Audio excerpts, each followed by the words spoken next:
Okay, Matt, you ready? Yeah. All right. 3, 2, 1. Welcome to the Playbook. What are you doing? I'm icing you, dude. You're icing me. Yeah, I mean, it works so well for the Dolphins.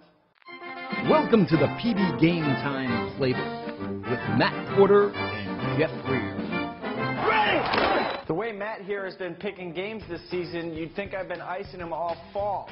After 4 weeks, I'm 3 games ahead of him in our picks contest, and I've got to admit, I'm feeling pretty good about it. Yeah, didn't you say that last year and the year before?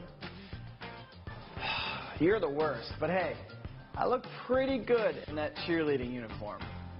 Anyway, let's get to the picks this week. We've got a great playoff indicator in West Palm Beach. It's Cardinal Newman at Kings Academy. Last year when these two teams played, it was a good one. I was there.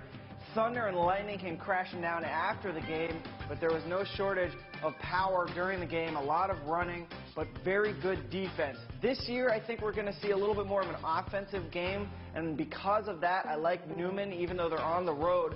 I think they have more weapons, from Devontae Brown to Travis Rudolph to Matt Burke.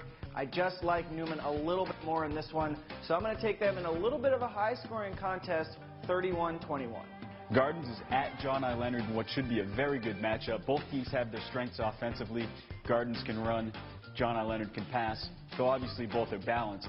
If there is an advantage here, it's Gardens' front 7 against John I.'s offensive line. In its loss to Wellington, John I. showed that it can be pushed around a little bit up front by an aggressive front 7, which definitely describes Gardens and Daquan DePolo and the rest of the Gator boys. I will take Gardens here, 28-17. Wellington at Palm Beach Central is a fun little rivalry game nestled into Week 5. This is a huge game for both teams. Wellington started 3-0, lost on the road, disappointingly, to Seminole Ridge 26-7. Meanwhile, Palm Beach Central entered this fall with huge expectations, and the Broncos have lost 2 in a row, only scoring 6 points in each game. That is not going to cut it in 8A for either team. That means not only is this about bragging rights, this is about getting their seasons back on track after a rough couple of weeks. I like Palm Beach Central in this game. They just have a few more athletes. Wellington's offense is still trying to catch up to its defense. I'm going to take Central, and I'm not overly confident in this pick, but I'll take the Broncos 21-12. Jupiter is at Park Vista this week, and I love Park Vista's defense. Why wouldn't I? It's one of the best in the area. But the offense worries me a little bit. They haven't put up the amount of points that they could against some of the teams that they've played. They don't really have that big blowout win to their credit. I know they're 4-0, but they do turn the ball over a little bit too. They're going to need to put up some points against the Boca, John I., Palm Beach Central, and Gardens that come up on their schedule. Maybe the offense gets rolling this week. I expect it to. I'll take Park Vista over Jupiter, 28-0. Olympic Heights is at Boynton Beach this week, and who would have thought that after 4 weeks of the season, these two guys would be combined 7-1.